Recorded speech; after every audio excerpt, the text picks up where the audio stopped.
couldn't decide on what song I wanted to sing today. So you're going to sing all of them? I think so. It's going to be a medley. Okay. And a 1, 2, 3, go. I don't want to be a player no more. I'm not a player. I just crush a lot. I don't know what the fuck he was saying. I don't know what he was saying. Me either. Oh, and then also Return of the Mac. Hey, Return of the Mac. Get it. It's been a great week. I just watched She-Hulk today, so I'm in a fabulous mood. I watched it last night. And you were in a fabulous mood last night? Afterwards, my boyfriend was like, that was a really good episode. I was like, it was a really good episode. But hey guys, this is the South Side of Wakanda podcast. Surprise! Right. We're here. We said we weren't going to record this week, and here we are. I know. Well, they don't know that technically because I never uploaded last week's episode. Oh, yeah. That's true. Yeah. Never mind. So, before we get into our excuses, I am Mad Macaroni Noises Murdoch. That was gross. And I am Good Luck Cook. Dave just be watching Frank just all over his wife. Or his wife all over Frank. Don't blame her. Don't blame her at all. The girls was winning this week. Hot girls is up. City girls is up. The city girls is definitely up. So this week's episode. Before I get ahead of myself, let me introduce the podcast. So if this is your first time joining us, we are two black queens who discuss the MCU movies, live action content, and things outside of the comic books. So if you are somebody who enjoys this content and is not familiar with the source material, this is the podcast for you. This week, we are going to be talking about The Punisher episodes 1 through 8.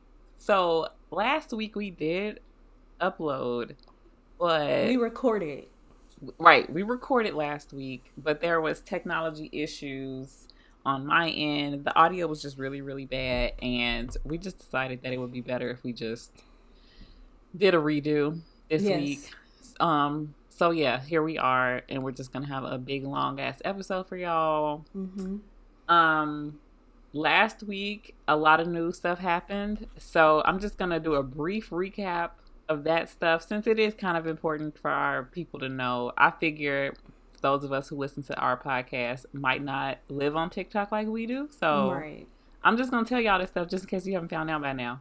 So at the very top, Deadpool 3 is coming out in September 2024 and Hugh Jackman is returning. Which sucks because last week you would have gotten our initial reaction, all of that stuff. We're excited. Long story short, we're very excited. We were ecstatic. Yes. Still are. It's died down a little bit, but the initial shock has worn off, but we are still excited. We gotta wait 2 years, so we gotta have to hedge our excitement. Exactly. We're gonna have to just spread it out over time, guys. So that's happening. What else?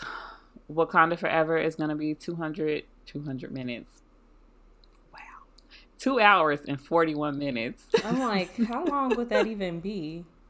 I don't fucking know. I'm trying to do the math. That's a 3 hour. I guess it kind of is. Wouldn't it be close to 300? 200? Yeah. So you're not wrong. Math. Somebody do math. I know. It's not, my brain isn't braining today. At all. So that happened, and then also the Blade movie lost its director. It seems like it was, a conscious uncoupling or whatever Goop said when her and Coldplay broke up. So it's no hate. Everything's fine. But and you said he's still going to be an executive producer. Yeah. On that too. So they are pushed back. The production was supposed to start in, I think, October or November, but it's being pushed back until they find a new director. But the script and shit is done, so that's good. And then last week we had a real good laugh about Finn Jones saying that he wanted to come back to the MCU. Oh my God. I haven't heard anything about that since. I was on Zoom talking to my family, and my sister had brought up Iron Fist because she was saying that she had watched, because her Wi-Fi password at her house was like Jessica Jones something. And she was just like, oh yeah, I watched all of those shows and stuff like that. And she was just like, and that Iron Fist dude. And I was just like, yeah. Sorry you wasted your time. Right. I apologize that you have to look at that. Sorry to that man. Just kidding. So yeah, that's pretty much it. I don't think anything has like broken the internet this week. If it did, it probably was so minor that if we could just talk about that shit next week. Exactly. So let's move on. So last week we had a discussion topic that was really fun, and I think we can revisit it some other time in some other context. Okay. But so I have a new one, and this discussion topic was inspired by two things: a conversation that Shani and I were having via text and this TikTok. So I'm going to play the TikTok for y'all, and then we're going to talk. Okay, here we go. A lot of men don't really understand the fact that when women say a guy is hot, they don't mean he's not ugly. Like, to women, ugly and hot are not opposites. They're not mutually exclusive. You know, like, hot is like the conclusion, like the overall conclusion you reach about like if you're into a guy. And like ugly to handsome is just one axis, right? Then you have boring looking to interesting looking. And then in like the third dimension, you have like his like personality and like the context. So Henry Cavill, I think, is a good example. He's handsome. He has good bone structure, but he's not always hot. Like as Superman, too boring, not hot, right? As The Witcher, he has like cool white hair and he's like very gruff and reserved, but he's also very like caring towards animals and children. That's hot, right? When he's like in person as himself, talking about his interests very animatedly, he's like, I love D&D, I built my own PC, like here's how I did it. Like I might as well be pregnant at that point, and men don't get why, you know? Okay, so that was the TikTok. So I was thinking about this very seriously, very hard, okay? About like what makes a guy hot, because men don't understand what makes a guy hot to us. That's because they only go based off of like physical attributes when they're discussing someone's hotness. It's always some like skinny broad, like for white dudes usually it's like some skinny broad with like no stomach, 0% body fat, and like huge tits, but like super off portion, like huge tits, no ass, flat stomach. How does she even stand up? And then, you know, like a tan, maybe blonde hair, maybe just like you know what I'm talking about. But for women, for us, it's all of the things put together. Yes, it's the whole package. It's definitely like the way that when she was explaining, like it's not a straight line, and then there's another axis, and then there's another. It's a sphere, okay? There's levels to this shit. Yes, it's like it's a spectrum. It also has dimensions and other realities. It's very complicated, but we get it though. Yeah. So I made a list because it's almost related. Okay, so what makes a man hot? And then we also have another new category that Shania and I have talked about extensively, and it's called ugly fine. Okay, so I started listing out ugly fine actors.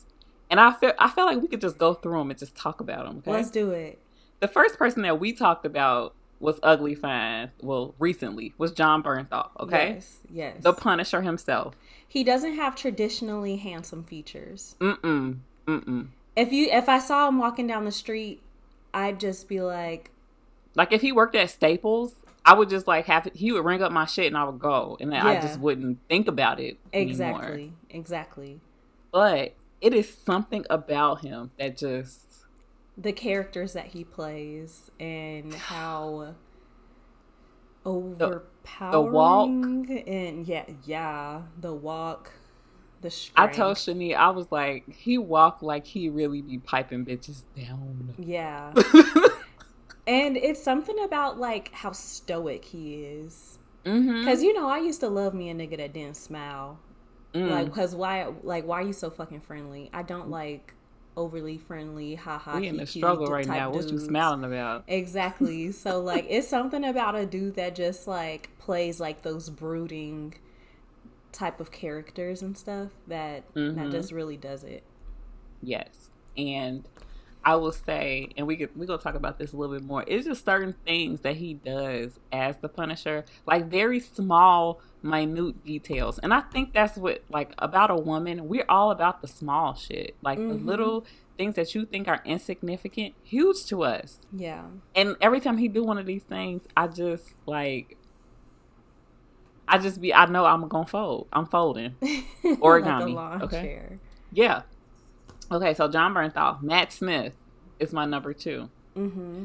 Because I had never seen it for him. I never watched Doctor Who, because I know that's where a lot of people know him from. Never seen it. I knew him from The Crown. Okay. And when I was watching The Crown, I was like, he's kind of handsome. Like, yeah. He's not. He's handsome in like an English way. Mm-hmm. Yes. You know, like so. Because they don't really be all that attractive. It's very hit or miss. But like, I was like, okay, he's handsome. And I think it's things that like the strong jaw and the shoulders, and he, you know, I think that's what like gets him to that point where you're just like, okay, handsome, right? But you're not like throwing your draws at him, right? But then Daemon Targaryen. Maybe it's the characters. Oh my god! Is it the silver hair? Like, it makes me feel vile. It makes me feel disgusting. Feral. That I want that girl to fuck her uncle the way that I do. But like, have y'all seen Daemon Targaryen? He has this like. First of all, he has like BDE in the way that he don't give a fuck about what nobody got to say. Oh my god. He just doesn't give a shit. And he just like seems like he's so messy and just amused. Like this last episode. With everything. Girl. The way that everybody was freaking fighting and like, you know, in the room and everything, and he just in the cut observing, watching. Just like, I'm gonna see what goes down. But then when Kristen Cole was about to go for Jacaerys, he's like, all right, we ain't about to have none of that shit. We not doing that. Not too fucking much. Yeah. Not too much though. He's like, you're gonna want to step the fuck back. Right. Oh, the whole episode, I was just like, oh my god. Like, I needed to take a shower afterwards. Not my step nephew son. Right. Okay, I got another one. Okay. Benedict Cumberbatch. I was thinking him. Mm-hmm. Okay, so let me just tell y'all. And the funniest thing is that on my Snapchat, I was like looking at my memories. And a few years ago, I went to go to the movies and I went to go see like Birth of a Nation or something. And this was like 6 years ago. So this was when they were showing previews for Doctor Strange. And I literally put like the caption. I have to like go and find it because it was so long ago. Jeez. Oh, Lord. That's so funny that you mentioned that. Because I was like, Benedict Cumberbatch could fucking get it. I typed in ugly fine actors and he came up. He is like also in a British way, like just so attractive. Okay, so I put Benedict Cumberbatch, aka Sherlock, aka Doctor Strange, with 3 tongue emojis. And the thing is, like, I don't know if y'all have never watched him and Martin Freeman as Sherlock and John Watson. Go watch that show. The way that he was he had curly hair in it. Okay. He had like short curly hair, and he's a little bit like on the spectrum. He a little bit nutty. He a little bit nutty. But the way that he was treating people, like, because he's so much smarter than everybody. So like the way that he was treating people was just like so attractive to me. Like, it was this one episode when somebody was like, "You're a sociopath," and he was like, oh no, somebody called him a psychopath, and he was like, a highly functioning sociopath with your phone number. And then he just gave him a smile, and I was just like, I got you. I'm sensing a trend here. It's very unhealthy. I feel like we exposing ourselves right now, but it's okay. I like a good man in real life, but like these fake people. Right. Because my husband is not like none of the people that I just listed, and I love him down. My boyfriend isn't either. But in my fiction, yes, be an asshole a little bit. Yeah. But buy me flowers. Come on, y'all. It's not hard. Exactly. Rub my feet and call me pretty.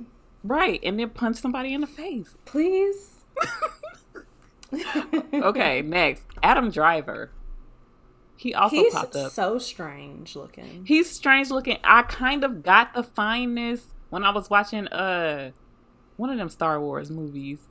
And I was like, okay, like sometimes. It was some movie he was in that everybody was just going gaga over him. I can't even remember what it is, but I feel like at one point, like I was just like, I don't get it. I don't get it at all. And then suddenly I did. I just Googled him. Look at him with his shirt off. Oh, wow. Okay.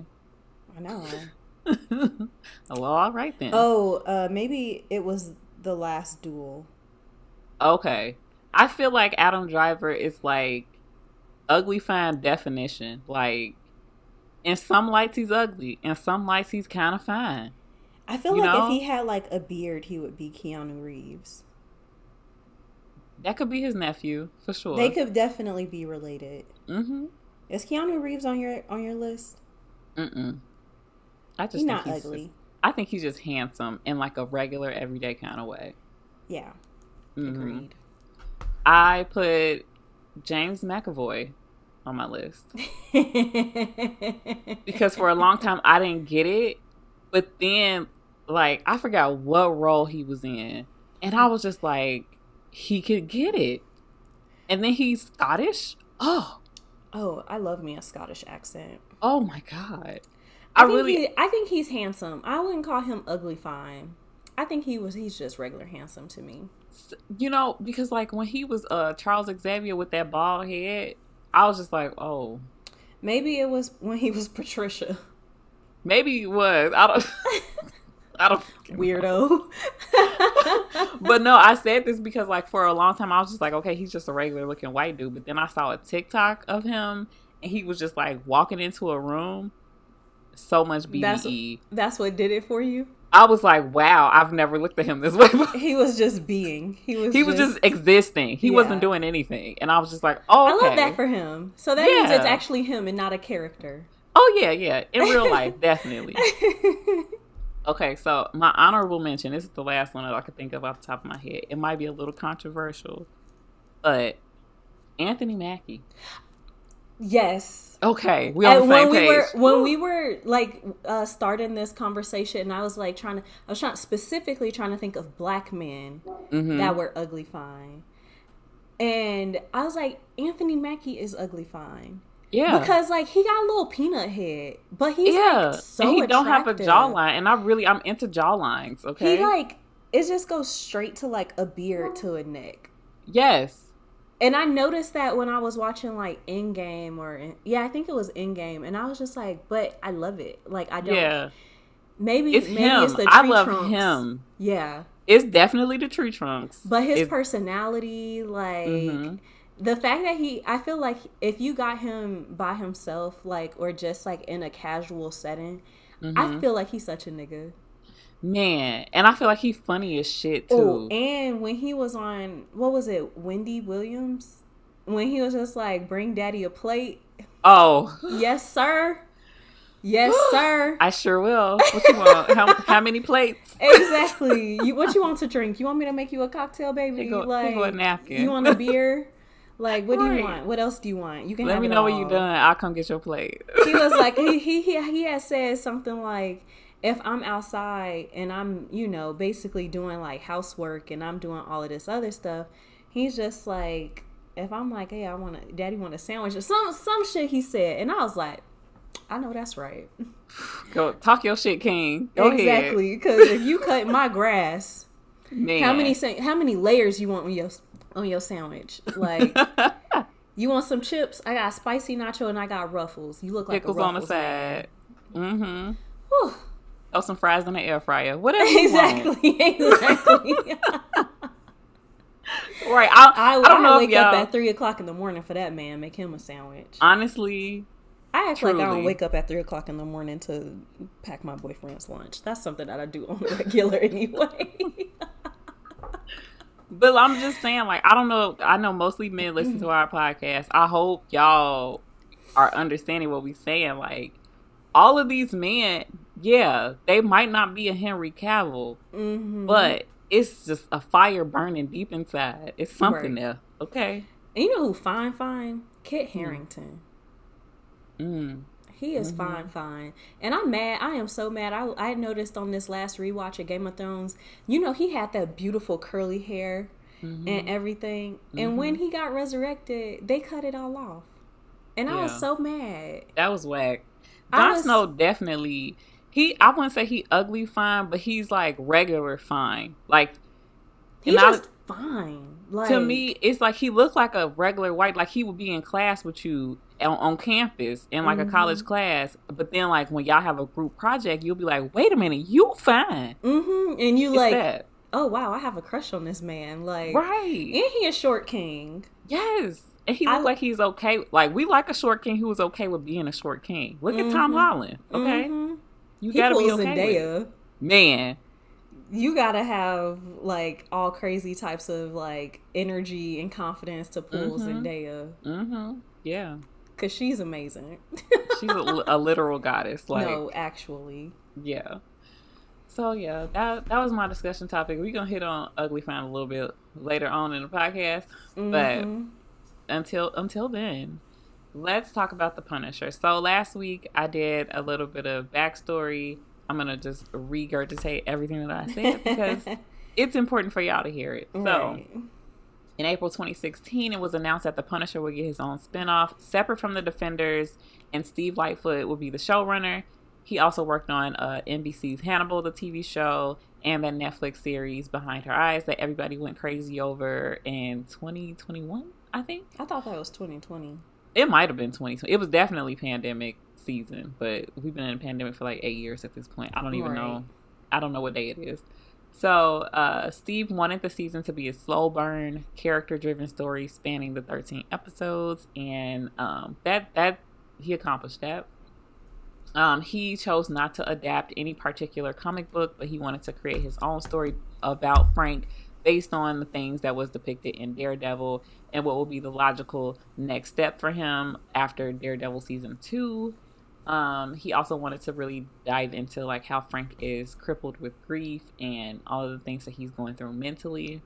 When he was talking about the delicate nature of showing an anti-hero, especially one that's as violent and brutal as Daredevil, Lightfoot said that he wanted to find an aspect about Frank that everyone in the audience could relate to, so that even if you don't agree with his actions, you could still come to understand him and go on this journey with him, which is nice. And he also wanted to make sure that he did show the violence in detail, because he wanted to show that these actions take a toll and have a consequence and a weight, and he felt like not showing those things would just like gloss over it. And he definitely did not want to glorify any of the violence that's happening in this show. So about the release and the reception, the show was released in 2017. The Rotten Tomatoes score for the critics is a 67%, and for the audience is 88%. Most of the criticisms that I read through on Rotten Tomatoes basically said, we're basically people who don't like character-driven stories, because they were saying like, oh, it was slow, oh, it was boring, and then the other ones were people who thought it was too violent. What were they looking at? Because in my opinion, it has the perfect amount of speed to it, and it's just like intrigue, like, oh, I can't wait to see what's going to happen the next week. It's not just like, it's enough action and enough storyline and plot and everything to the point that you're not bored. People just want like boom, boom, boom, boom. Like, it's not a Jackrabbit, okay? And honestly, I'm not surprised, because most of the people that had that review probably fucked that way too. So guys, just let things play out. Let it, be smooth about it. We're gonna get there. Don't worry. Exactly. Okay, and then lastly, before we get into the actual episode, I wanted to talk about the Punisher as a symbol, because as a lot of people know, the maggots and the police lives matter people have been using the Punisher symbol on their flags and other paraphernalia for a while, and Marvel has been getting pressure to retire the symbol and or the character for a long time, but the heat definitely turned up after the January 6th terrorist attacks on the Capitol. Thank you for calling it what it was. Yeah, those white people are terrorists. It was very treasonous, the most unpatriotic thing. They tried to overturn the government, and a lot of people got hurt, so... including cops.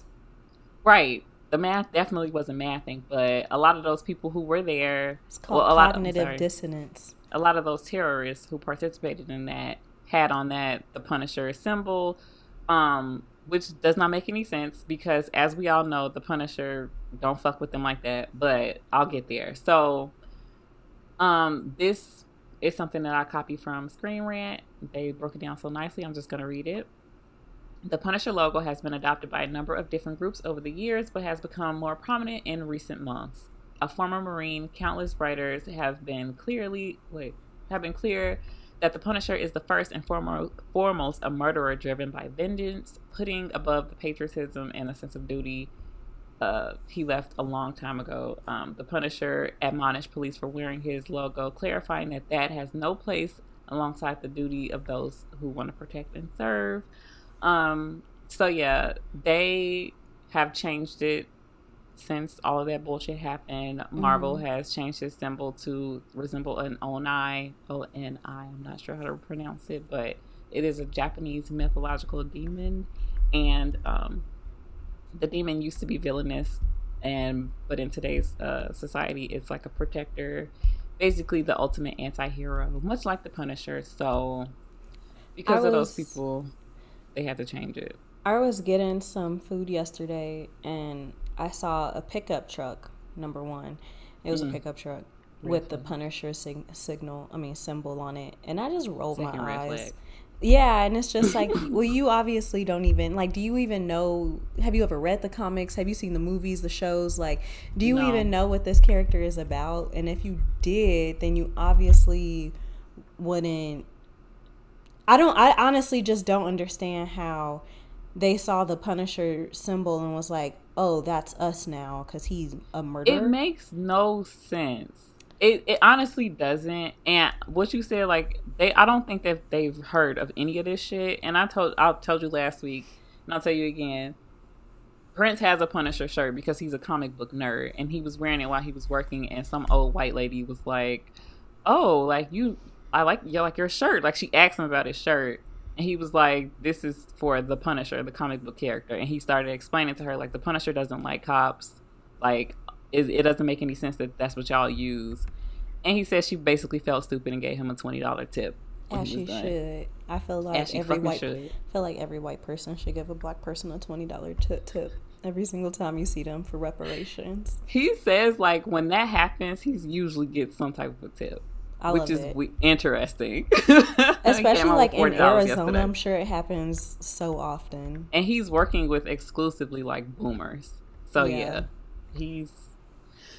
Whew. But it doesn't make any sense because like they're combating Black Lives Matter with a skull symbol. So death. So... And then you say Blue Lives Matter, but then you put a skull on top. Like, what are you trying to say, babes? Yeah, like, what are you conveying? It makes no sense. They have a collective IQ of 2. And it's like, okay, if the Punisher was real, he would not be fucking with these cops that be out killing people. So... No. And he was never racist. Even if you never read the comics, if you only watched the TV show, he killing white folks, honestly. Like, mostly. I think Turk showed up. I was just about to say, I was like, I know he ain't gonna kill Turk. Right. Like, he got beef with y'all. Exactly. He don't ever kill no black people. It don't make no sense. Like, wow, okay. Unless you come at him. Right. Like, it ain't happened yet. So. But it's like 99% white people. Like, what's wrong with y'all? I don't know. But that's what I found about the Punisher. When we did the Daredevil episode, Shani did backstory on the Punisher. So we're just gonna jump right into the show. I'm about to dive in. Okay, all right. So the last time we saw Frank was at the end of Daredevil season 2. He killed the man that was responsible for that shootout. So Schooner, he killed him. You know what's so funny? And I might have mentioned this last week. I might not have, but I did make a note of it. How many episodes was his like Schoonover or whatever in? So many. Did not know that was his fucking name. I think I kept putting general or colonel or something like that in my notes. And then they kept saying his name in this, and I was just like, who the fuck is that? Honestly, I'm not mad because I do the same thing. And you say Schooner, I thought they said Schoonover, still not sure what his fucking name is. It could be Schoonover. I don't know. It's inconsequential. His ass dead. Facts. Fake ass dead homie. That's who we talk about. Fake as fuck, boy. Right. So the last time we actually saw him, he was helping Matt on that rooftop shoot some ninjas, and then he just disappeared into the fucking night. So we have 8 episodes to talk about. Should I just do a brief overview of the plot and then we can talk about details? Sure. Okay. So basically in these first 8 episodes, we see that what Frank has been doing and in the meantime. So he left, he went to like Jersey or somewhere, not too far from New York. He is literally right across the street. Right across the street. You could see Russia from my house. That was him. Exactly. So he was killing some dudes in like the first episode. He thinks that, he has killed everybody that was involved with his family's murder. And now he's just dealing with his grief and his PTSD and his nightmares of his family getting killed and trying to work out a little bit of aggression. And eventually we find out that that's not the case. So basically, we find some guy named Micro who worked for the NSA. He got sent a tape of a murder, and he knows that it was Frank on there. He reaches out to Frank. Frank finds out, like, actually, this is a lot deeper than you thought it was gonna be. It wasn't just the guys that you killed in Daredevil. It goes higher a lot up. Higher. Yeah. So we find out, long story short, that when he was in Kandahar serving in the military, he was just a regular old guy, had a friend named Billy. They was doing what they had to do. They was ready to go home. And then Agent Orange and some other above your pay grade ass niggas came in and was like, do y'all want to go home fast? Because I got a way to make that happen. Exactly. And they was like, bet. And so they was going on these top secret ass missions thinking that they like just some kind of special forces elite team and they really helping the fucking government and they getting ready to go home. That's not what they was doing. Actually, Agent Orange and them was running drugs, fucking heroin. And they were basically like their personal hitmen. Basically, yeah. They turned them into hired guns and they didn't know.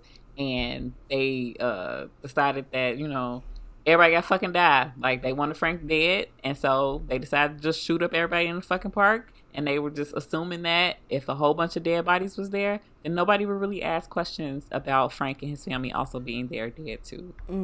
They'd be like, oh, how unfortunate, this Marine just came back. And he just died with his whole family. How sad. Yep, they thought they thought, bitch, you thought. You fucking thought. So had the right idea, but the wrong bitch.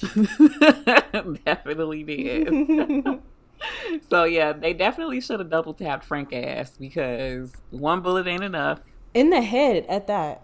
Yeah, it wasn't meant to be for y'all. I'm sorry. I had a plan.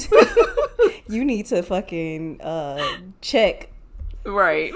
Double check. Make sure that the deed is done because I'm gonna come for you. Exactly. So that's what the first 8 episodes is pretty much about. Just establishing the conflict. The guy Micro reached out to Frank because if he can prove what happened and that, he was framed, then he can return to his family. So Frank is trying to help him get to his family and also get justice for himself. And because all that shit. Micro also had a dilemma, basically, because that tape was sent to him. So he's like, well, this isn't right. These are, this person was like not a terrorist or anything like that. Mm-hmm. He decided that he needed to turn the tape in to somebody. And Agent Madani, her boss, fucking covered it up. Yeah. Tried to kill the man. Everybody's dirty on this fucking show. No, for real. Like, literally, except for Madani. Like, honestly, I don't trust nobody. None of them. And, I don't even... Let's talk about... Let's talk about Billy. Please do. Let's. Okay, because the very first time he shows up on the screen, I said, I don't trust Billy Russo. His hair is too perfect. Man, slick ass Billy. That's what I've been calling him. Slick ass Billy. I really love just like the evolution of his character within these 8 episodes. Yes. Because when you first see him, like, it's kind of obvious that he's like, I don't really know. I don't know if I can trust him. Like, what's going on with this guy? He's like morally questionable. Right. And that's it. Like, you just kind of look at him and you like, you too pretty. You too clean. Right. That's another thing. I don't trust, not like, obviously I like dudes that's clean, but I don't trust dudes that's too manicured. He's very manicured, like pretty boy, definitely. Like, to the point that it's like almost like a, I don't know how to explain it. Kind of like an American Psycho type vibe. Yes, like, yes. Mm-hmm. And so he like has this whole facade and everything, and he's so successful, and he's like recruiting people for like his government contracting job, and you're kind of like, this doesn't really sound legal. Yeah, I was just like, so people just do this? Like, I feel like you got like your own militia. Like, what's happening right now? Exactly. It doesn't sound legal, and he's just like carrying out missions on U.S. soil. Right. So I'm just, I mean, but it makes sense though, because he is in bed with the CIA, so maybe that's why. But we don't initially know that. Even before we knew that, I was just like, it didn't make sense to me at first when we first meet him and he's doing like the training exercises and stuff like that for Homeland Security. I'm like, okay, that kind of makes sense. I don't trust them, but that makes sense. But then when he starts recruiting people and he has Lewis, crazy ass Lewis. Oh my God. And I'm just like, it looks like he's trying to train people for an army. Yeah. I'm scared. And I was just like, it just don't seem right to me. I was like, how everybody that was like, it seemed like they were trying to clean house as far as who was involved in Kandahar, and his ass is alive still. That was red flag number 1. Red flag number 2 is the fact that you were in Kandahar and you were like, oh, I'm just gonna go to this other base or whatever, something he said.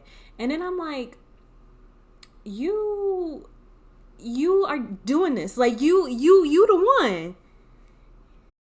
He was okay with everything they was doing. Like, when what's his name, Frank, told this story in Daredevil season 2 about like how he saved Schoonover or Schoon bitch made ass Colonel dude, when he saved his life. Right. He told this story. We actually get to see it. It was fucking brutal. So basically, they were sending them to go somewhere, and Frank and Billy was like, we all gonna die if we go there. And they was like, shut up, bitch, go. And so they was like, okay. So they went there, and they were all about to die. And Frank was like, fuck all this bullshit. Like, I need to go home and see my kids. So he turned into the Punisher. He went beast mode, killed everybody. It was a bloodbath, like literally the most traumatic just experience that you could think of. And then afterward, like before, like honestly, he wasn't gonna be right. Even if his family hadn't died, he wasn't gonna be okay after that. Absolutely not. So they get back to the tent, and they like are tended to the people who are wounded, washing the blood off of them. Frank was like throwing up like brains or whatever, other people's body parts maybe. Yeah, I don't know what the fuck that was. It was disgusting. It was bad. It was really bad. And so then Agent Orange comes in and say, so did y'all do it? Like, and Frank was like, bitch. Bink, bink, bink. For real. Right in his fucking head. No, for real. And then we find out, because at first, last week, I was just like, I thought he knocked his eye out. I thought he punched him, knocked his eye out the socket. And I was like, God damn. But then we find out he blinded the man. He got a nasty ass scar right there. He has, it looked real bad. And no eye. I mean, he has an eye. It's just cloudy. Fucked up. And so, what was I saying? Oh, so Billy was the one who pulled Frank off of him. And I was just like, as I was watching that scene, and now that I think about it later, like, he was just kind of okay. Like, everybody else was kind of fucked up and just quiet and rocking in a corner. And he was just like, oh, yeah, that was fucked up. Like, yeah, like he just had a bad night or something. Yeah. And so Frank was like, fuck y'all, I'm going home. And Billy was like, oh, well, I think I'll just transfer. Yeah, he wanted to we stay. see why. Yep. And then it's so funny. I just found this note that I wrote last week. I was like, anytime we're introduced to a huge corporation besides Stark Industries, I feel like it's always crooked. And I was like, I don't trust this Stark shit. was too. Anvil, that is true. Until, yeah. And I was like, Anvil stinks to me. It was literally just like little red flags like peppered in that I was just like, I don't trust this man. I like how you wrote all that off. Or his intentions. Wrote Anvil, ... Huh.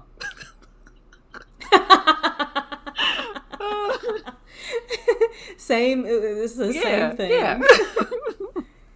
So I forgot why I was telling that story, but because Billy, it's been something off about him, and I thought it was, and the fact that he's basically like profited off of the war and off of all of this stuff when after everything that they had went through, it just. Like, all the other vets that we see in the show are just destroyed. They poor. They trying to put their life back together. But then there's Billy. And he's trying to recruit more people into it.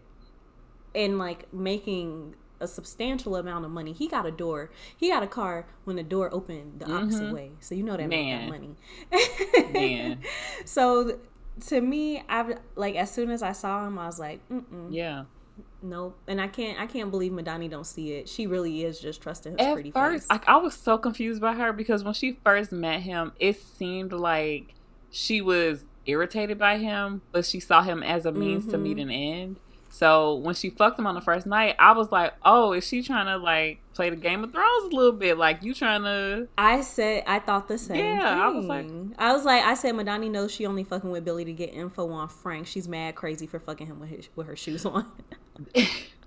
And I was looking real deep into this shit too. I was like, okay, so, you know, they showing him completely butt ass naked, but she kept on her skirt, her little garters, knee-high socks, and her shoes.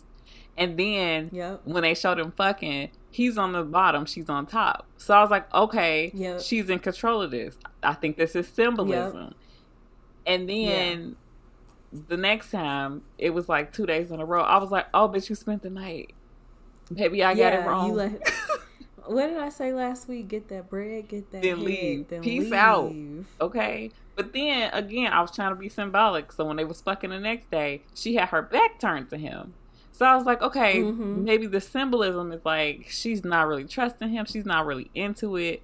But then, as we see later... She doesn't want him to be fully in control. Right. And I think that's mostly what it was about. I was thinking that she was trying to, like, let his guard down because after, like, that second time, she was getting up to leave. Or he went to go to the bathroom, and then she left her fucking work files. Yeah. And I thought that was a way to, like, goad him into, telling information. Because she wasn't like, hey, you're not supposed to be looking at that. She looked like, oh, you fell for it, kind of thing. So I was just like, are you this right? dumb? Like, I really thought she was being smart. Like, I was like, okay, Cersei Lannister, like, you just left Frank's file just right here. You know that's his fucking friend. No. Right. It didn't. No, she digmatized. Yeah, which is sad because... It's so disappointing. Right. But... because now this man done killed her partner and then was cleaning his blood off of her. Like that, I was like, oh, he's stone cold. I knew he was gonna die as soon as they kept showing him, and I was like, he is gonna die. I thought he was gonna get shot. Didn't think he was gonna get shanked, but I knew it was gonna happen, and it seemed like he was trying to tell her but he couldn't. I was really hoping that he was gonna like say he probably would have if she wouldn't have been like having a fucking panic attack off to the side. I know. I was like, bitch, shut the fuck up. I'm trying to talk to you. Ask him who did it. Who did it? Yeah, exactly. But more about Billy's descent into madness. So at this point, this was like episode 5 when they first fucked, and at this point, you just like you don't really know. Then all of a sudden, they sent him like going to his fucking mama. I was like, what is happening? He is full on crazy now. Oh, I was like, oh. I said Billy is about as unhinged as I thought he'd be for someone with perfectly coiffed hair as he has. Right. I don't know. I just knew like the fact that he had her tied down and he's giving her drugs. Is that what it is? I think so. He's like, I think it's a sedative. And it seemed like I was trying to put the story together because I was like, oh, of course he got mommy issues. So it seems like she was on drugs. I don't know what happened to his daddy. Maybe his daddy was dead, or just she don't know who his daddy is. Maybe he was a but she was on drugs, strung out, and because of that, she didn't raise him. He ended up being raised in group homes and stuff. And he talked about, the traumatic experiences that went on then. And then when Madani asked him, like, well, did you ever find your mom? He's just like, no. He did fucking find that bitch and got her up at Shady Pines, doped up. Right. So he can come and chastise her for an hour every week. Like, whoa. I know. Like, that's so sick. And he's like, I would have given you the world if only you wanted me. I was like, ooh. And what it sounds like to me is that she gave him away, like a safe haven thing, like left him at like a fire station or a police station or something. And he had to go and find her. I'm sure his friends at the CIA probably helped with that. Yeah, it seems like he went out of his way to go and find her, put her in this place if she wasn't there already. And then he just fucking wild. That's why he's dead inside the whole time. Frank thought he had a friend. No, that was a fucking demon next to you the whole time. Yeah, exactly. And the crazy thing is that like Kurt and Frank can't see it. It's weird that they can't though. And that's the thing with these sociopaths and these like people that be like serial killers and stuff. You think that they look like, a monster or a bridge troll or something, and they look like him. I mean, not like him because he is handsome. Yeah, but I don't trust his face. Yeah, I'm just thinking about the fact that from Madani, everybody that knew Frank when he served, or most of the people who was very close to him, is dead now. But Billy's still alive. Except for Billy. Yeah. I said the same thing. I was just like, I don't remember exactly what I wrote, but I was like, it's crazy that nobody's like putting 2 and 2 together, that everybody is dead, or anybody that was linked to Kandahar is dead, but his ass is thriving. Looking good, eating good. Like, y'all not putting 2 and 2 together? And then I hate the fact that they fucking manipulated Frank into reaching out to his ass. Right. And then I was disappointed that Frank, he's so trusting of Billy, but he paranoid of everybody else. It's like, I feel like he know that he shouldn't trust him, but he also thinking like, this is my homie though. And I think it's like one of those things too, like, oh, we went to war together. You got to be able to trust your comrades. You trust them with your life. They trust you with their life, type of thing. So, but like Mike Rose told him, like, you're not at war anymore. Yeah, and then I think another thing that should have popped out to Frank, Mr. Paranoid, is that everybody else has pretty much been telling him like, hold on. Where did my note just go? Fuck. I was looking. I feel like, I wrote down like he not as stupid as he looked to Madani. I think that she looks smarter than she actually is. Maybe. I don't know. She was waiting on somebody to tell her something, and I think she thought that Billy was gonna be that person, but Billy got his own shit going on the whole time. And then with Frank, like, he talking to Billy and he's telling him like, basically he know like he's still on that bullshit. Like I'm still trying to kill everybody. And Billy is the only one that's just like, man, I can get you out of here. Like, I can get you set up with a new identity. I can get you some money. Like, he trying to get Frank to stop and to go other places. Everybody else, for the most part, even Karen, they like, go ahead and figure it out, without killing people. They want you to get your truth, but they don't want you to be the Punisher to do it. Billy just like, fuck all that. Just go to the Jamaica. All inclusive. Yeah, because he don't want it to like unravel everything. Right. Like he know it's only a matter of fucking time. You have to know. And then too, Kurt too much of a down ass nigga for Frank to have to. Yeah. Yeah. You know what I mean? Like they all was friends. They all know each other. They was all cool. And obviously something in him trusted Kurt. Right. But he ain't trust Billy with this information for some reason, and he should have stuck with that instinct. Yeah, especially since Billy still clearly works for the government and Kurt don't, so it makes sense. But yeah, so Billy, he comes in as just like a old, tall, dark, and handsome guy, and then by episode 8, he is stabby killing people. Full on fucking villain. And then I'm like, every single time he offers somebody safe passage and a new identity and all that stuff, they always end up dead. So good for Frank. And the fact that he shot his own man so that they wouldn't be able to tell anything. Yeah, savage. They keep going into rooms and he keep being the only one that's walking out. I feel like that's a red flag. Yeah. But all right, so enough about Billy and Madani. Let's talk about Frank and his women. Let's talk about Frank and Karen first. We talked about them a little bit last week. And we was wondering, like, is it something there? Because at first I was just like, is she just like, you're my friend, I miss you, I care about you, don't get hurt, I don't want you to do this, and all of this stuff. But it seemed real spicy in between them. It's so spicy. It's more chemistry between Frank and Karen than what Karen and Matt ever had, and she like a bad boy. I see the type. Every time Frank come on the screen, she's, I just want you to be Steph. What happens for you after all of this? Intense eye contact. What she's asking is, do we have a future after you done? Right. Is there any chance that you might stop being a murderer so we can fuck and be together? Exactly. That's really what it is. I thought it's so cute, like how he just talks to her and how he acts around her. Like he kissed her on the forehead the second time they met, and I was just like, Frankie. It's so sweet. It's this that's what it is. This is why Frank Castle is hot, okay? The kisses on the forehead. When he showed up, he brought her flowers, okay? He cares. It's like he clearly has a code. Yes.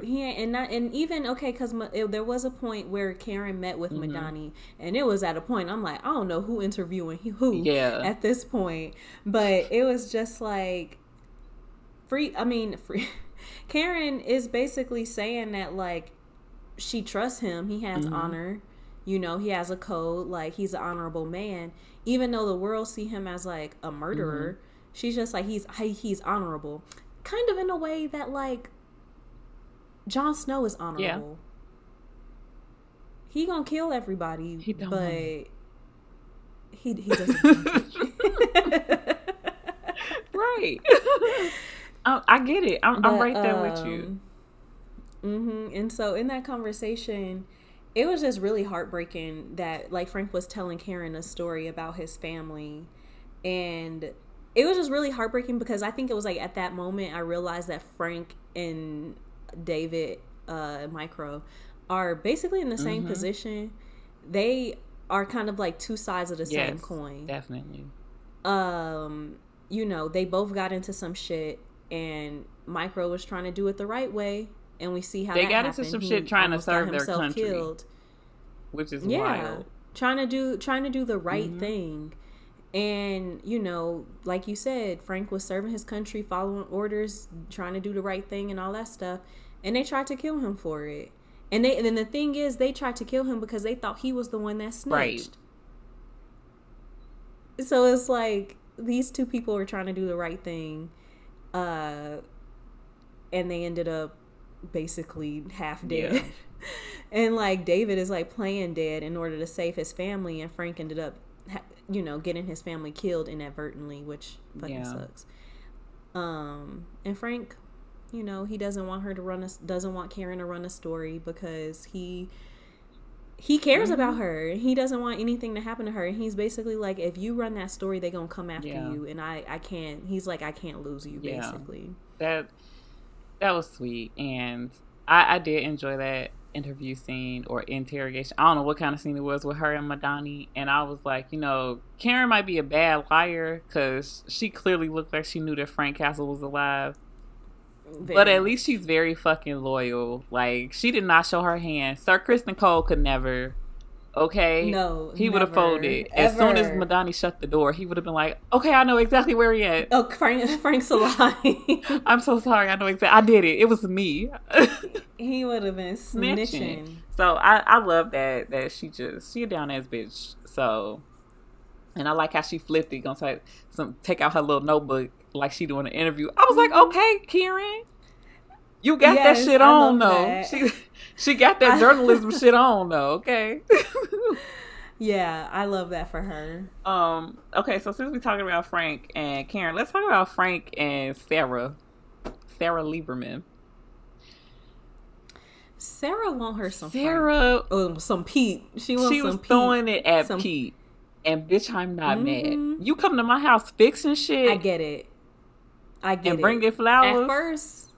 At first, I was just like, this lady just letting strangers into her house. That's how people get killed. And, as time went on, I think I told you, I was just like, this is either the start of a serial killer documentary or a porno. Seriously. Because he come in fixing garages, headlights, sinks, playing ball with your son. She don't know nothing about Pete. Not for real. Nothing, she ain't seen his car. She never seen his house. She never seen his ID. He got a flip phone. A flip phone. That would have been ripped. Nope. Get away from my kids. She be calling him over to her house to parent her kids. Every time he show up, he got on all black and the hoodie is up. It's something going on. In the middle of the day. It's not even cold outside. Like, yes, you can trust Frank, but he is a murderer. Right. He could have been anybody. Like, and now, bitch, he know the whole layout of your fucking house. He know your kid's name. He know what kind of car you drive. He know how to get in. And now your kids have such a emotional relationship with him. He could steal your kids from school, girl, because they'll go with him. So the little boy, all of the kids, everybody fucked up behind their daddy being dead. So the little girl has turned into an overachiever, probably because she just don't want to stress her mama out. Big relate, get it. The little boy then turned into fucking school shooter. We'll know he got issues. He violent. He mad all the time. Yeah, he need therapy. Definitely need therapy. So, his little outbursts have escalated to the point where she just don't know what the fuck to do with him. She done found a knife in his bag. She like, oh my God. He punched his sister. So she calls Frank because she don't know what to do. Apparently she don't got no daddy. She don't got no brothers. The babies don't got no god uncles, godfathers, nothing, I guess. So she calls Pete, and Pete shows up, and he like, where is he? And she's like, he upstairs. And he like, okay, why don't you go for a walk? What? I'm not leaving you in this house alone with my You're son. leaving a small child alone with a stranger ass man. You've known him. You've seen him maybe 4 times in the past month. Exactly. What if he was a pedophile? He could have easily punched your baby in the head, put him in the trunk, and been gone. Yo, the fact that he was like, the way that he went about intimidating this little boy, I'm like, thank God your child ain't alive. Because what kind of parenting is that? Hold on. I wish I would do that to my baby. Wait, I wrote down, I said, David need to hurry the fuck up and go home. Why would you do that? Yo, it's crazy though, because like every time the little boy would say something slick around Frank. I could tell in his eyes he wanted to hem that little boy up so fucking bad. He did. He wanted to put him up against the freaking wall. He was ready to scare and straight that little boy. And as soon as he got the opportunity, he put a fucking knife to the baby neck. Micro like, wait, no! And then Poe David. David probably left as soon as that shit happened. God. And then he show up like, I need my boy. Which is funny because I don't know if David just smarter than all of us or if he's just like overreacting, because Karen is just like, oh, Frank is a sweetheart. He has a cold. He's a great man. He would never hurt anybody. And David is like, this is a fucking murderer. And he just gonna murder my child and idiot at the drop of a hat. He will kill anybody. I don't trust him. He been living with you for 3 weeks and you still like, he's unhinged. Like he's seen your dick, right. Bruh.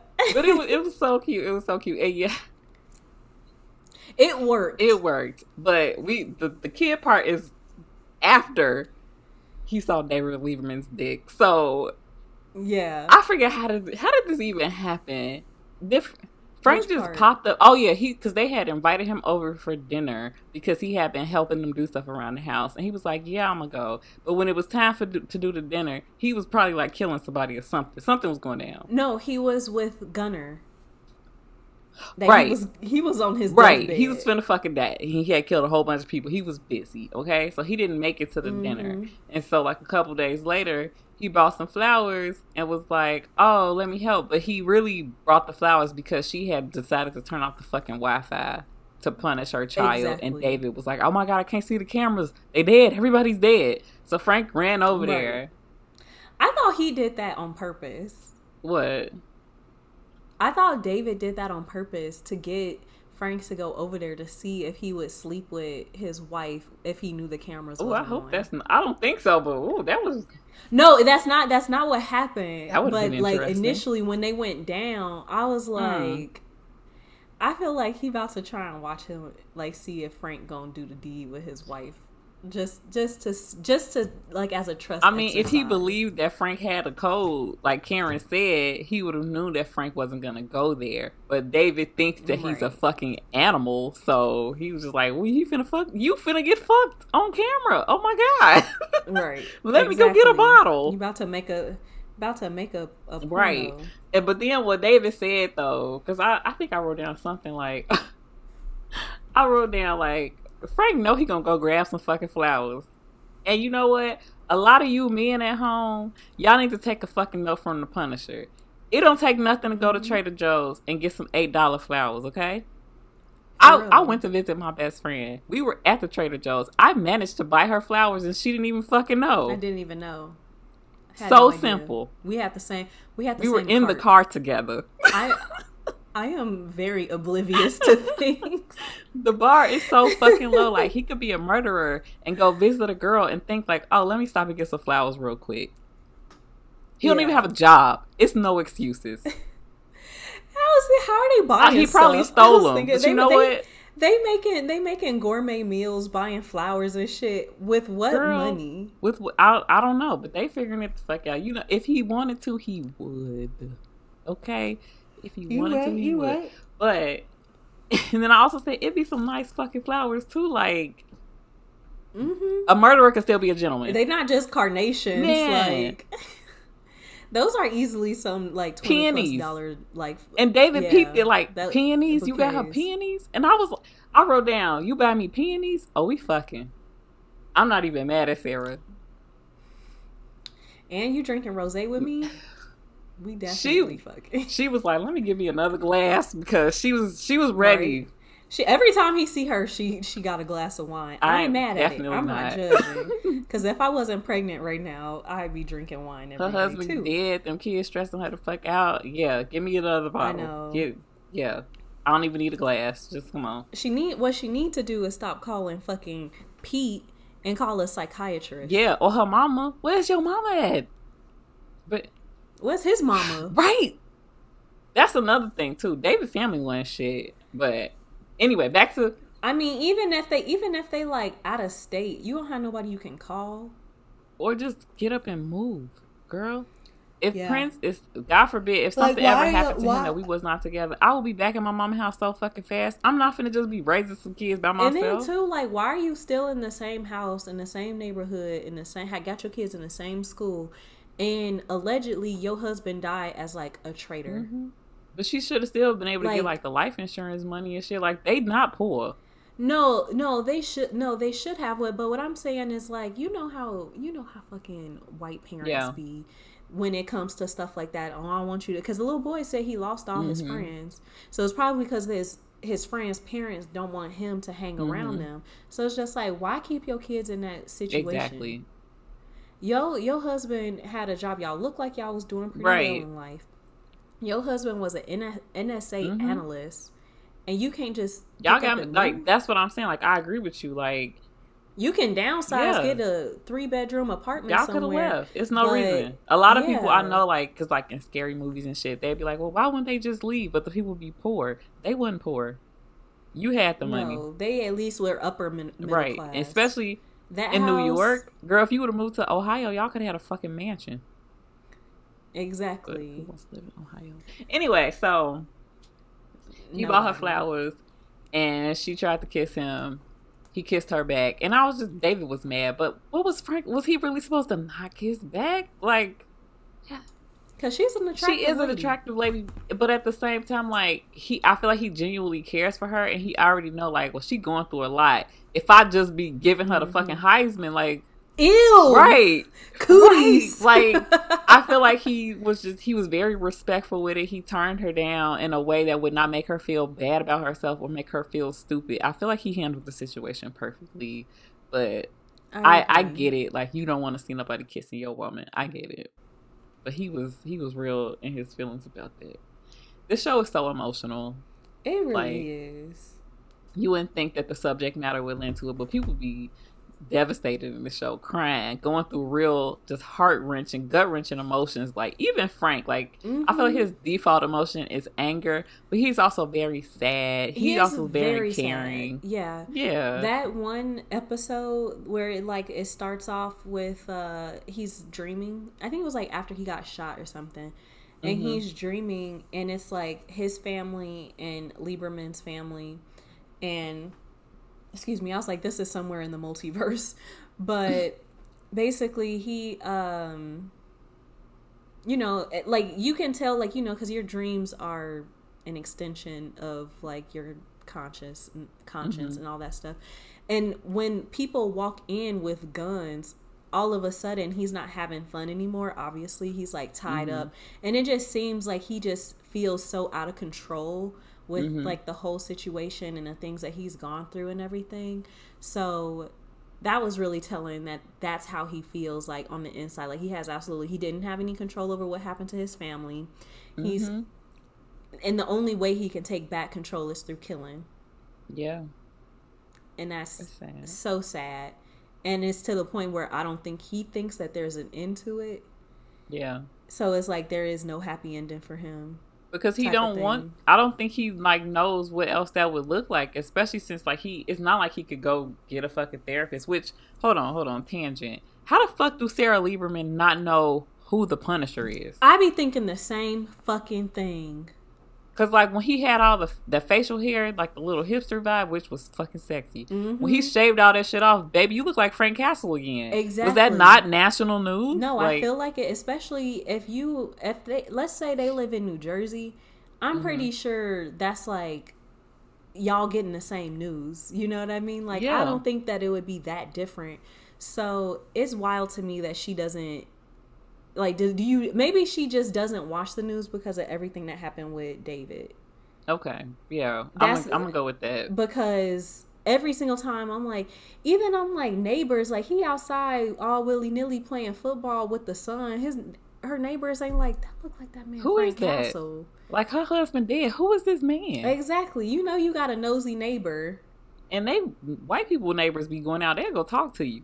Hey, how you doing? You just moved in? You and Sarah together now? You know? New to the neighborhood? All that stuff. Yeah. So it's just like, how do they not know that that's Frank?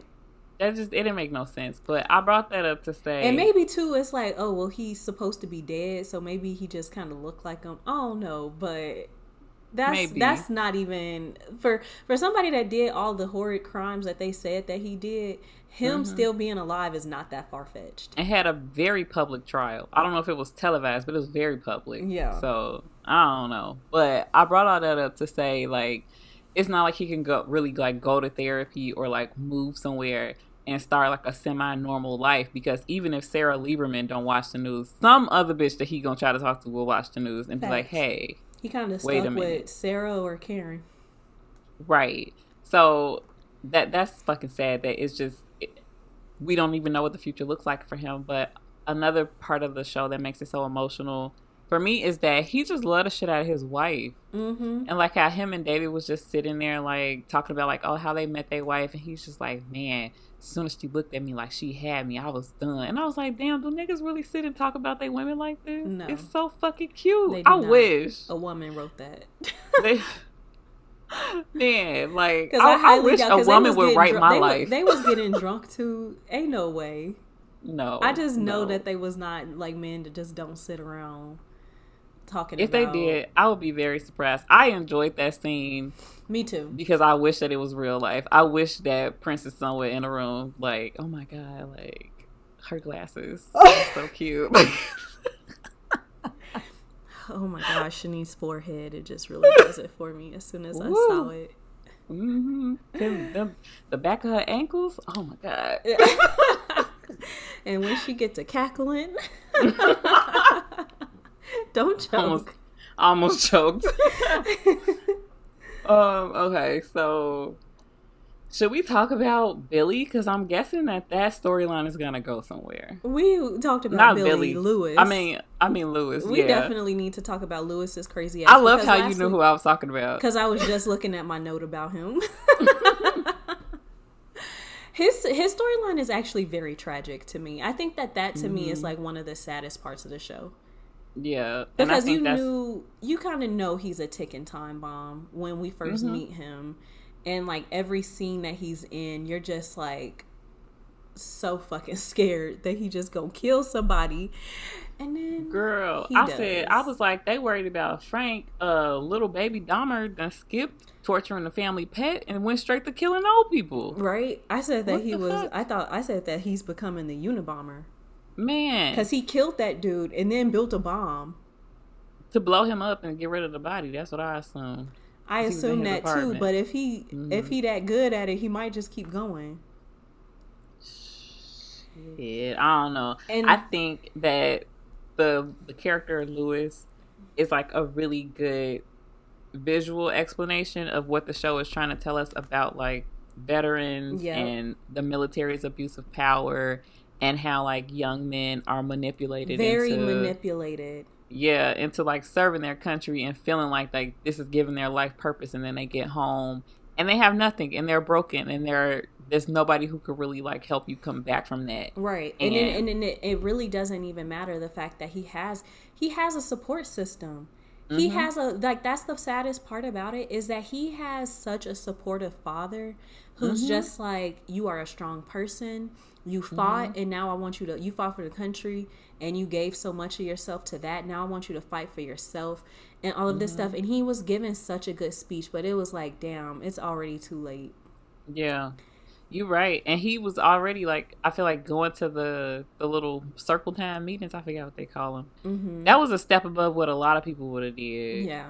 Especially a lot of men. Like, they would just been in the basement becoming a drunk to deal with their problems. But he's actually trying to talk to somebody. It's really fucking unfortunate that guy, got into his head. And he's looking for a place to belong. Like, you can really tell, like, he's going to the meetings looking for a place to, kind of supplant himself and deal with all his trauma and all this stuff. But then that doesn't go his way. And then Billy comes along and it's like, okay, this is a way for you to, get a job and do what you do best and all that stuff. Good thing that didn't work out, but it still ends up fucking him over somehow, And then this other guy is like, manipulating him. And that nigga didn't even fucking serve. No, he wasn't real. Oh my God, that was like, I was like, oh Lord. I feel like this reminds me of a lot of like those like MAGA Trump supporters, the incels, the people who the terrorists on January 6th. Like I feel like a lot of times it's the old heads that'll put a battery in the back of like these young, unstable, impressionable white men and get them to do crazy ass shit that a lot of times them old motherfuckers, like, they not about that shit for They real. really not. And you know he not, because when they were standing outside the courthouse and the police officer came, he instantly left. Yeah.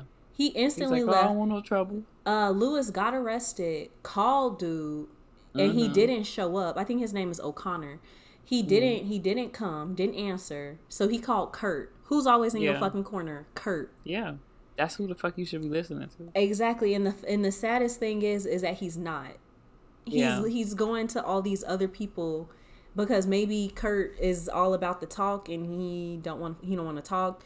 He don't want to access that part of his emotions and all of that stuff, which is understandable because I'm sure he went through a lot and he don't want to relive it. But he's the only person that got your back. Right.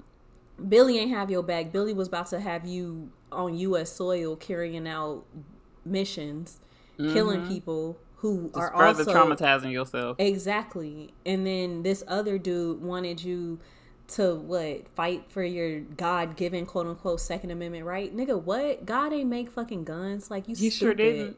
You he stupid. Sure didn't. Are you dumb? Like, that shit irritated me.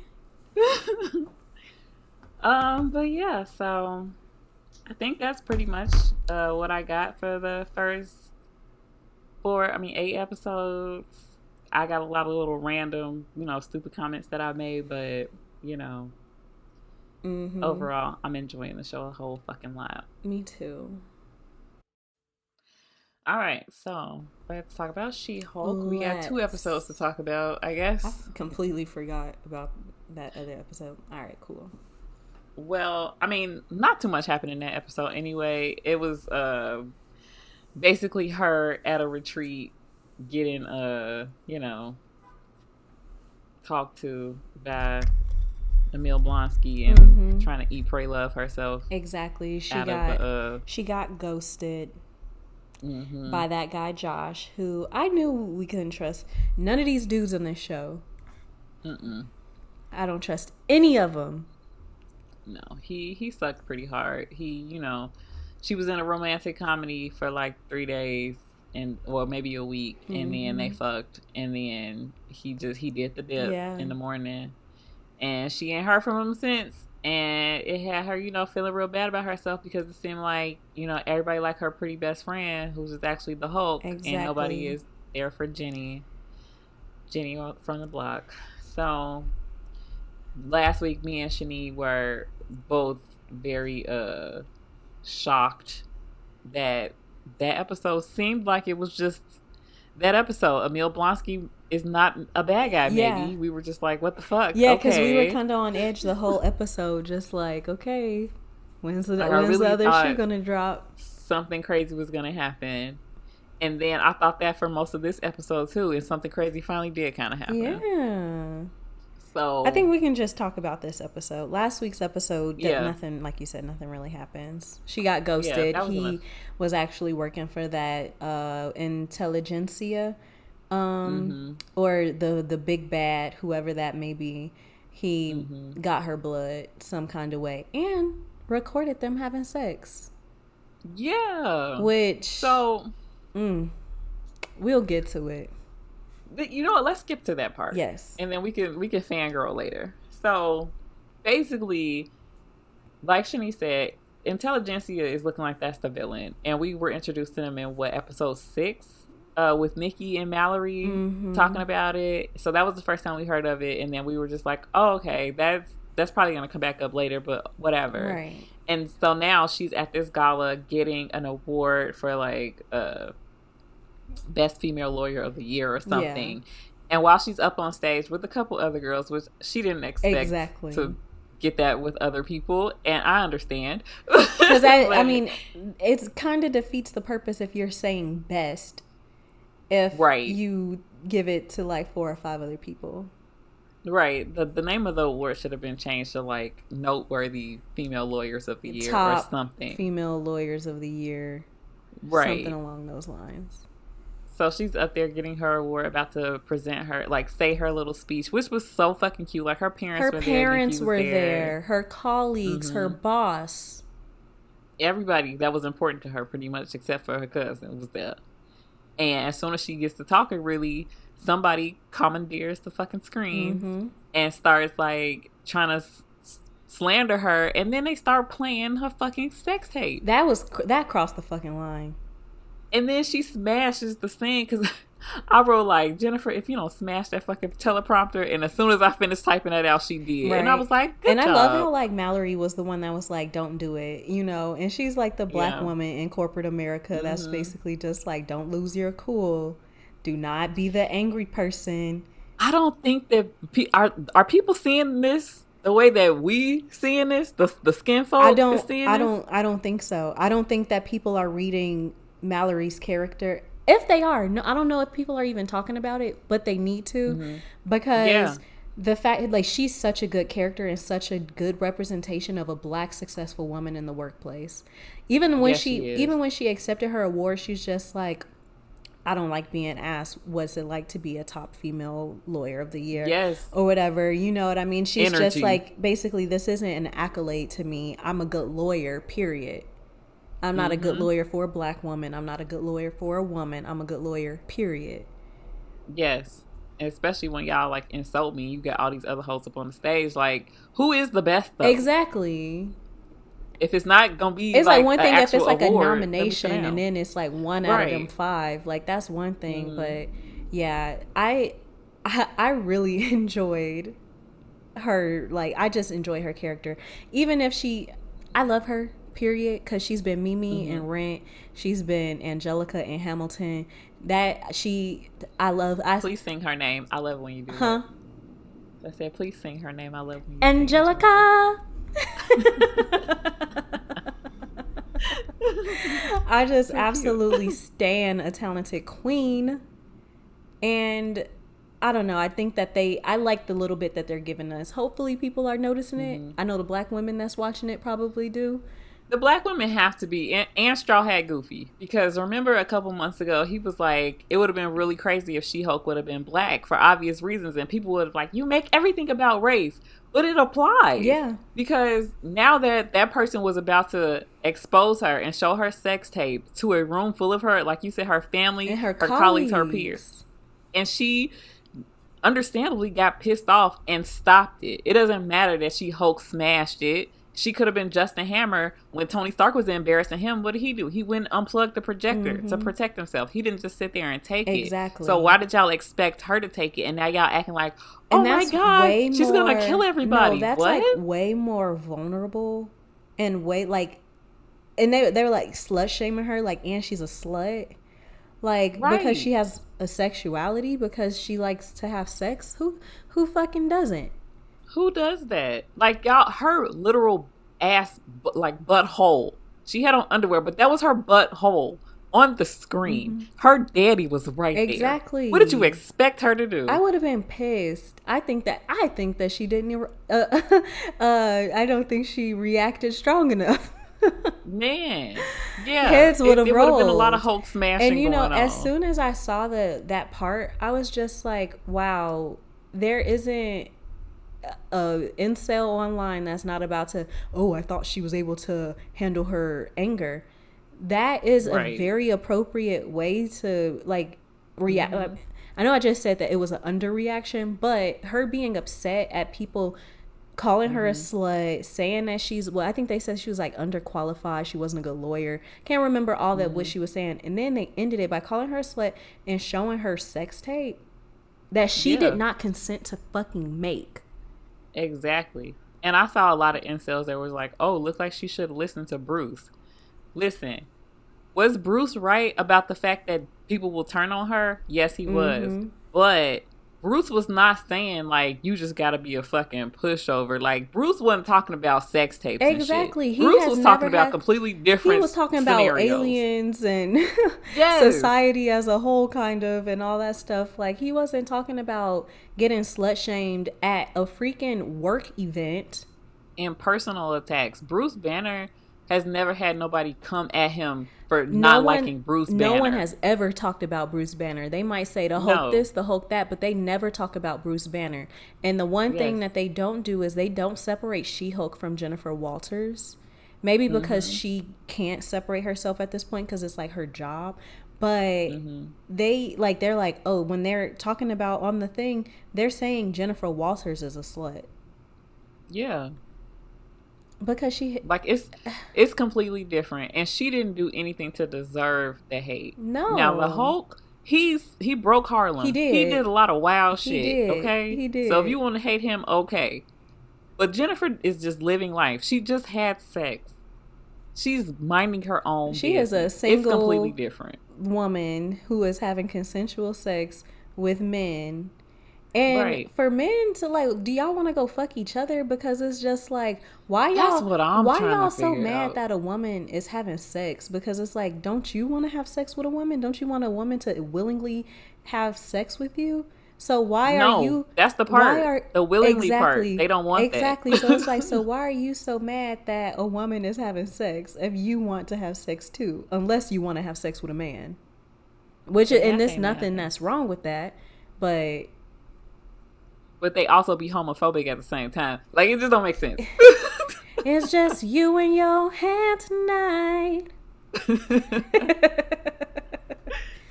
But yeah, so I felt really bad because, you know, as a woman, especially as a black woman, as soon as you show any type of negative emotion or let your temper come out, just have a human reaction to some shit that makes you mad, all of a sudden you the angry black woman. Yep. And that's where the parallel comes in. And that's why Mallory was telling her, like, no, don't do it. Because Mallory has been there. I'm like sure a lot she of black women has been especially there. Since she has a very, like, stoic personality. She's probably a completely different person outside of work. She is probably so different outside of work. And even like that episode when we got a little, all are. Yeah, when we got a little bit more out of her for when she was hanging out with Nikki and stuff. Nikki's like, you got a kid? You got a husband? Like what? Like, like she basically like, you don't need to know nothing about me. If it's not work related, you don't need to know. She probably be turning the fuck up when she leave that place. Mallory is me. Okay. I wish I was. I don't tell nobody nothing. It's on a need to know fucking basis. Right. Get out of my business. Right. Because I've seen people use those details about your life against you. It's happened to me before. You tell somebody one thing and then they bringing this shit up later. So no, I'm just gonna skip all that part. Right. And then afterwards, oh, you don't talk to anybody. I don't fuck with y'all. Right. I'm at least upfront about it. Y'all don't fuck with me, but y'all acting like we best friends. We're not. This is a job. Get out of my face. Exactly. Thanks. So yeah, this is the penultimate. So next week is probably gonna be a crazy ass episode. Yeah. And I mean, the conflict was really like the last 10 minutes of the episode. And I loved the fact that she was just like, oh, this seems like the episode shouldn't be over yet, and all that stuff. You know, after Matt left and everything, and then Nikki. And I was like, damn, bitch, you're right. I had tapped the screen like, how many minutes we got left? Right. I thought it was over too. Right. And then Nikki come in like, oh, it's a gala and all this stuff with her little Wolverine claw thing she did. What did she do? Nikki, when she came, she was about to do Jennifer's makeup, which is like, did you have green makeup? Because, or does it, if she do Jennifer's makeup, does it turn to makeup on She-Hulk? Anyway, also something I thought about while I was falling asleep. Fenty probably has a lot of different colors in their line now in this multiverse. I mean, in this version of the world, because now there's green people and purple people and all types of stuff. But no, Nikki was coming out of the bathroom and she had her makeup brushes in her hand, like claws. Like Wolverine. Oh, I didn't even notice that. Yeah. You did it? She's so funny. I think that... I wasn't paying attention. I watched it this morning and I was, whatever. You was on cloud, I was probably trying to write something down. I was, honestly. Can we get to that part? Yes, one thing that I did want to say is like my first note was that like what happened to the Sokovia Accords? Because like why is it all of a sudden so many fucking superheroes without impunity, and then literally 2 minutes later they're like the Sokovia Accords were appealed, and I was like, okay, asked and answered. It was like, actually, Joss Whedon, that's not going to work for the rest of the movie plots that we're trying to do. So we got to get that out of here. Exactly. They're like, well, they kind of saved half the universe, so we can't. Maybe we'll just leave them alone. Yeah. Let's just let them do their thing. Yeah. That court scene, like, that Matt Murdock came in with the law. Mm-hmm. Okay, like, it was all cute courtroom scenes until he came in. Jennifer, like, who is this guy? So does this man just, like, pass the bar in every state just in case? Probably. Shit. He was lawyering. The lawyer show was lawyering today. No, I was like, oh, this is I really good. enjoyed it. I do miss that part. Like, that was one of our favorite parts of Daredevil. Mm-hmm. And we haven't gotten quite as much in She-Hulk, but this one, that was good. That was a good fit. I was really enjoying it. I just love seeing Matt do his thing, especially because we know that, you know, he has his little powers. They don't go into it like, you know, in Daredevil, they basically show like his heart, like the heart rates, or they'll, you know, they just kind of, through special effects and stuff, they let you know what he's hearing and smelling and all that stuff. They didn't do it as much. But if you know the character, then you know. Exactly. If you know, you know. I thought that the ribbit dude, Kermit the Frog. Last night, me and Marcel just kept saying ribbit and ribbit. Ribbit and ribbit. Ribbit and ribbit. That shit was so fucking random. He's so crazy. Like, he reminded me of what did I write? Like, the way that he had the layer that was very, like, obvious. Frog themed, like, lily pads and shit. And it was all green. I was like, this really reminds me of, like, a Batman Forever type thing. Like, how Poison Ivy them had the layer. Yeah. And then, what was Arnold Schwarzenegger character? Mr. Freeze. He had his own, like, ice layer. Like, this is so fucking corny. It was funny to me, though. It was very over the top and ridiculous. And I think that's why I liked it. It's because it was over the top and ridiculous. And it's like, it's these people that want to be superheroes and all of this stuff. And, like, you have a secret layer, but it literally says lily pad and big, like, neon sign. He's like, I'm going to the lily pad. She's like, is that a place I'm supposed to be familiar with? Like, what are you talking about? This episode was really fucking funny to me. I was cracking up the whole entire time. Then, okay, so let's just talk about Matt. So after he ate her ass up in the court scene, he sent her a drink from across the bar. Instantly, he's flirting with her. He was just such a fucking slut this whole episode, and I love it. Like, I fucking love it. I fucking love this. Sent her what did he send her? An apple martini, which was fucking cute. When he was talking to her, he was like, he runs a practice, but he said us in New York. And so I was thinking, like, maybe this either took place before him and Foggy broke up, or this is a different Matt Murdock. I don't know what happens in season 3. Shit, I can't remember what happens in season 3 either. So never mind. Let's talk about that later then, when we rewatch it. So that happened, and then she, like, turned into the camera like, we're all feeling this, right? I'm like, yes, bitch. Yes, we are feeling it. Get your man. We are feeling it in a funky, silly way.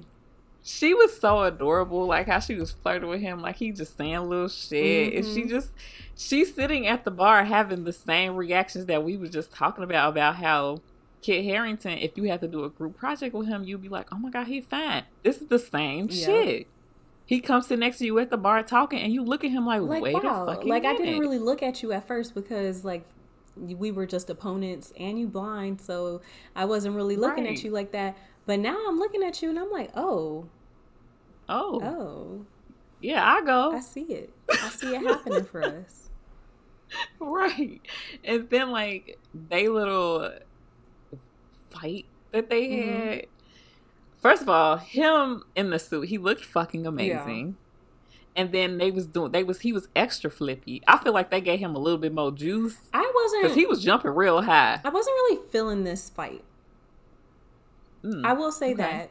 Maybe it's like it was CGI. Maybe it was because it's like a little bit more quirky of a show and not as dark as Daredevil is supposed to be. It was just like, maybe it's because she's CGI. I'm not sure what it was about it.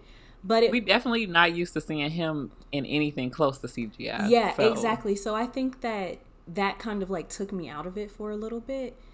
It was cute, and that's the thing. Obviously, he wasn't trying to like fuck her up too at the same time, and he couldn't even if he wanted to. Exactly. So it's just like, hopefully when they do the Daredevil series, it is like for real Daredevil, because we're not used to seeing him in this comedy setting. That is it too. I feel like it still was Daredevil though. Like, I know a lot of people, they were like, they ruined Daredevil. Like, they was going fucking nuts on the internet.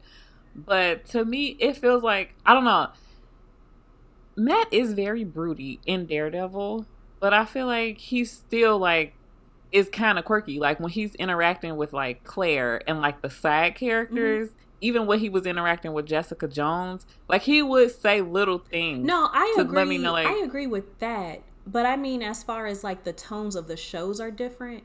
So like bringing him onto this one, it was just like a little bit getting used to, because it's not dark with quirky. This show is just straight up comedy. So like it just like, but once we got to like the hallway scene, I was just like, okay, like we good. But it's just like, hopefully once they do like the actual Daredevil series, it's more so like the Netflix series and not this part. Not saying I hated it. It was just different. I don't think that they gonna change him at all. I think they just made his character interactions work for this, and I feel like it was he was definitely more of the Matt Murdock versus him being Daredevil. Yes, because Matt Murdock is more of a person. Daredevil, he has a different personality like when Sasha he has Fierce. the suit on. Basically, yes, it's exactly like Sasha Fierce. So I think I like that the fight with them, because it was just interesting seeing how they would react, and I like how quick it was just over with. Like, it was somebody. Hold on. Maybe it's because like, like it was one part where he like dove off of the building and then like into like onto the parking structure, was doing like gymnastics and all that stuff, and it's just like, at least like in Daredevil, we seeing it through Jennifer's eyes, and Jennifer is a regular person. So if you saw some shit like that, you'd be like, what the fuck? True. But it's just like, in Daredevil, it's so realistic, the way that he moves and everything. It's like, okay, he is a blind man, like, but he's not like a superhero. So it's like his movements are realistic, as opposed to in this. I feel like I've seen him dive off of shit in them. No, he's dove off of things and jumped onto like another level. But on this, he like jumped off of, like, let's say he was on the 13th story and he jumped to like the 8th story and like swung, like grabbed onto something and swung into it. And I was just like, that's not realistic. I mean, obviously none of this stuff is realistic. When I was seeing when they were first fighting, he did some flip, and I was like, oh, they gave him a little bit more juice. Yeah, and that's what I mean. It's just like, it's not, I didn't hate it. It's not, what doesn't turn me off of Daredevil or the show or anything. It's just different. It's just like a completely different vibe, I guess you could just say. It's like, maybe it was a different stunt coordinator or choreographer or something like that, but it was like, in Daredevil, it's something that looks like somebody that practiced kung fu and fighting and all of this stuff. It looks like something that somebody would do with that skill set. And then in this, it was like, all right, Captain America. Like, I wonder why they did that. Yeah, because it was a strange choice to me. Maybe they want him to fit in a little bit more with the rest of the roster, because it is mostly superpowered people or people who can do amazing things. Like, Sam Wilson is still a human, but I mean, the nigga be flying and he be doing some stuff that I feel like a normal person couldn't do. For sure. I think peak human. That's what they be calling them, peak humans. I think that he mostly just has plot armor, but he still has wings. Like he can still fly. You know what I mean? Right. It's still spectacular. So maybe they gave him a little bit extra like hops. He could jump like an extra 6 inches higher on this show to make him a little bit more spectacular, so he can fit in. I don't need him to be like he's a fucking blind acrobat. Like. Yeah. He doesn't like his character is already spectacular to me. It doesn't need to be super juiced up. I don't know. But I still enjoyed it. I still enjoyed the scene. I saw a tweet that was just really fucking ridiculous. I'm just gonna read it. It says, "Is this Daredevil or Spider-Man? ... From when did Daredevil start to swing like that? Man, I hope we get good hand-to-hand long cut scenes." And I just want to say 2 things. Yes, I would like to see Daredevil fight. Who is he gonna fight? It's a She-Hulk show. He is a man. They not finna run the ones. Like, what? No. Why would he do that? No. And then again, like she keeps telling y'all, it's her show. So why would it be a long fight scene with Daredevil and somebody else? No, I get that. It's her show, y'all. And I know you get that. And she's not a villain, and he knows who she is because, like I said, like, she is her persona. So, like, he knows who she is. So he's not, even if he could fight her for real, he's not going to because he's like, I'm not your enemy. And I'm trying to get some later. So that part. Exactly. Why was his ass even in town? Because that was his the suit guy was his suit guy. So he was like, I get that, but it seems he called him. That's what he said. I think when he found out that he was getting sued, he flew to LA to make sure that the secret identities of everybody he made a suit for didn't come out because he was in that number. No, I understand that, but it seemed like it happened so fast. Like, I don't know. Oh, I don't know the timeline of this show at all. Yeah, because we saw his helmet like 2 weeks ago. So it's like, how long ago was that? And I don't know. Or maybe it just he was coming to get his suit. And it just worked out that way. Like, oh, I'm going to help you out while I'm there picking up my shit. Right. I don't know. Let me just go past the California bar real quick. Right. That's the part that's I'm like, okay, so you just have certification to practice law in California too? I mean, he's Matthew Murdock. I mean, he could do anything. He could be anybody. That's true. He probably passed the bar in all 50 states just for fun. That's headcanon to me. He did. Right. If he on in any movies being a lawyer anywhere else, I'd be like, of course he is. Sure. He just took the United States bar. He's fine. He can do it. Right.